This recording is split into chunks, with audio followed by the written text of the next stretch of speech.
અહેમદાબાદ મિત્ર ન્યૂઝમાં આપનું સ્વાગત છે।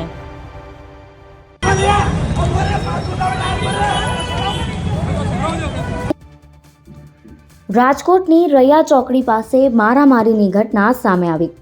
અહીં પીએસઆઈ અને એક યુવક વચ્ચે છૂટા હાથની મારામારી ઘટના બની।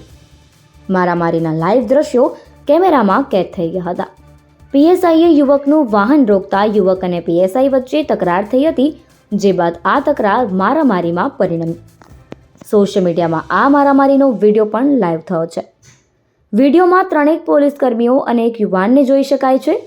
પોલીસકર્મી અને યુવક બથમ-બથ્થા થતા દેખાય છે। પીએસઆઈ ખૂબ જ ગુસ્સામાં છે। તે યુવકને પાઠ ભણાવવાના મૂડમાં પણ જોવા મળી રહ્યા છે। જો કે અન્ય બે પોલીસકર્મીઓ તે પીએસઆઈને રોકતા દેખાય છે અને યુવકને સાઈડમાં કરી રહ્યા છે। ગાડી રોકવાની બાબતને લઈને આ બબાલ થઈ હોવાનું સામે આવી રહ્યું છે। પોલીસકર્મી અને યુવક બાજતા દેખાય છે। પીએસઆઈ ખૂબ જ ગુસ્સામાં છે અને તે યુવકને પાઠ ભણાવવાના મૂડમાં પણ છે। જો કે બે પોલીસકર્મીઓ પીએસઆઈને રોકી રહ્યા છે અને યુવકને સાઈડમાં કરી રહ્યા છે।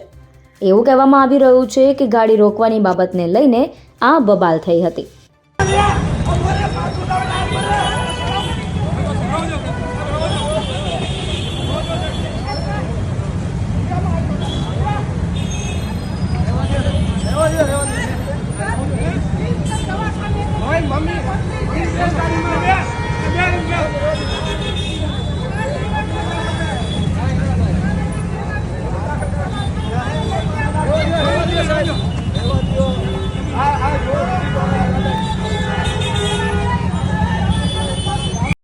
અહેમદાબાદ મિત્ર ન્યૂઝની યુટ્યુબ ચેનલને સબસ્ક્રાઇબ કરો અને બેલ આઇકોન જરૂરથી દબાવો, જેથી દરેક મહત્ત્વના વિડીયોની નોટિફિકેશન તમને મળતી રહે।